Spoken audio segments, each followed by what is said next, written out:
Welcome back to Tempest. Today I'm going to explain the movie The Man with the Iron Fists, released in the year 2012. The premise of the movie is set in 19th century China. The jungle village is home to several budding clans. The years-long rivalry between them has caused the village to turn into a bloodbath.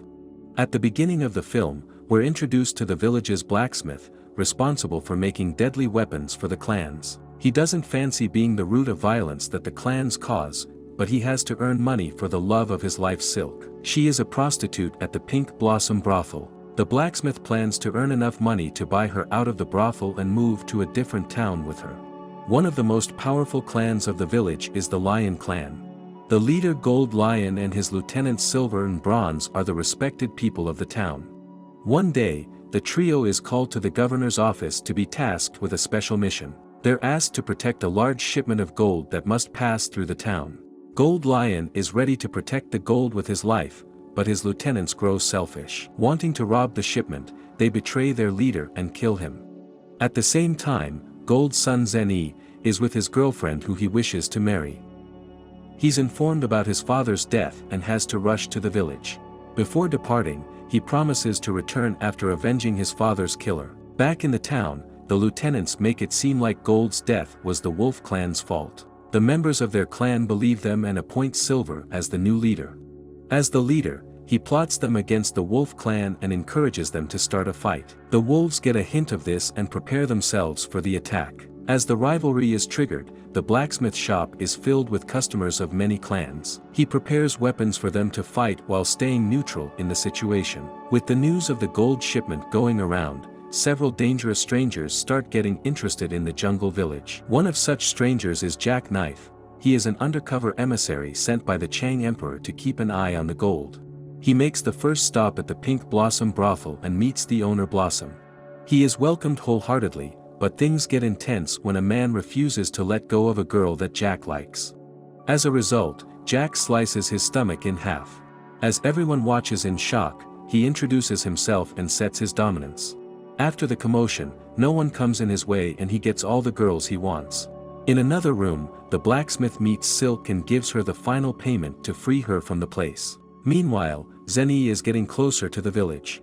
On the way, he's met with thugs sent by Silver to kill him. Silver doesn't want Gold's descendants to take over the position that he worked so hard for. However, his plan fails when the thugs are easily defeated by Zeni. His armor is made of several mechanical weapons, which help him kill all of them. Silver is informed of the failure, but he is confident he'll get Zeni one way or the other. Currently, all he cares about is the gold that's coming in a few days. It turns out that the shipment is being protected by the great warrior, Duo the Gemini. Moreover, with Jack there to safeguard the gold, robbing it would be very difficult. That night, Zeni is approached by two men from the clan who have gotten a hint of Silver's corrupt nature. After hearing what they have to say, Zeni is cautious of his own people. It's only a matter of days before he learns who actually killed his father. In the following scene, we see Silver and his associate, Poison Dagger, meet a mercenary named Brass. He has been called to kill Zeni. In the evening, Brass makes his attack and kills several people in the town. Zeni comes forward to stop him, but his attacks are fruitless in front of Brass's skin, which turns to the metal on impact. After an intense fight, Zeni is severely injured, but before he dies the blacksmith saves him without being noticed by Brass. The next day, the Gemini arrives at the town with the governor's gold. Their plan is to stay the night at a post and continue north in the morning. But the schedule is hindered when Silver and his men arrive with a proposal. They ask the Gemini to turn in their gold in turn for their lives. But the warriors don't want to give up before a fight. And so a battle ensues where the Gemini initially has the upper hand. Silver's associate, Poison Dagger, joins the fight and slyly attacks the warriors with a poison needle. In the end, the Gemini dies, and Silver wins yet another round. The gold is now all his to keep. Jack arrives at the location to see the aftermath of the fight. On investigating the bodies, he quickly realizes that the Lion clan has been corrupt. The governor also finds out that his gold was stolen by the Lion clan. Enraged by the intrusion, he sends the mighty Jackal troops to find and kill the people who stole it. If not, they're ordered to burn down the entire town.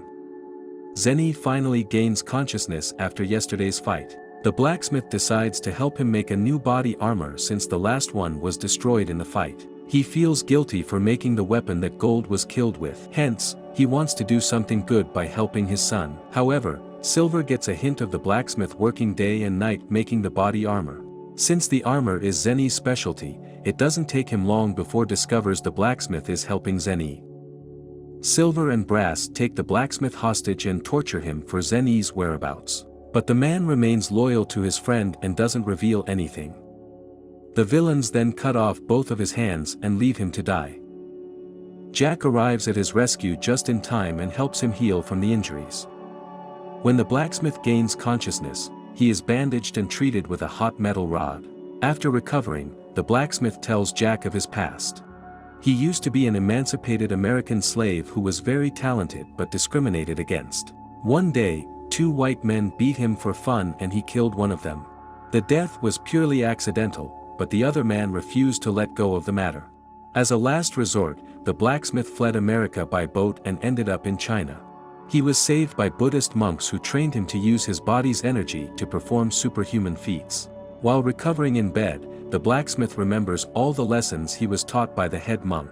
Then one day, he creates artificial arms and uses a furnace to join them to his body. In the end, he's equipped with a pair of exponentially strong arms.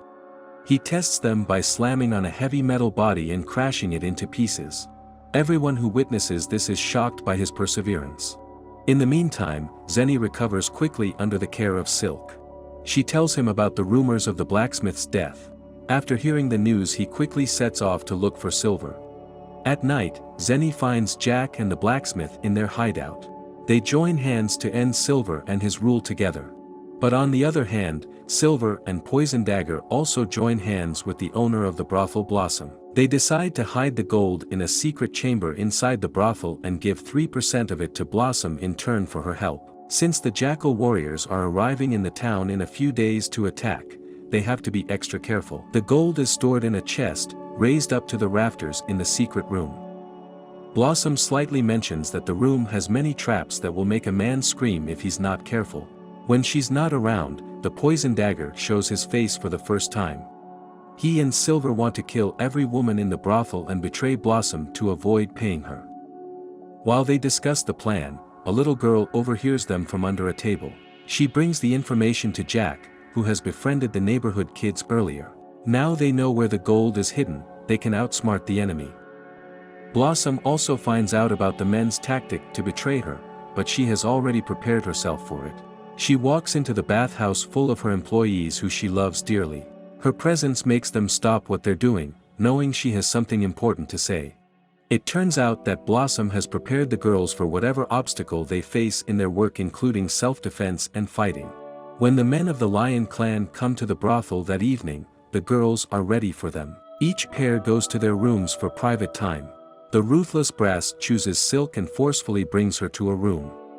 When things get steamy, Blossom alerts the girls with a noise.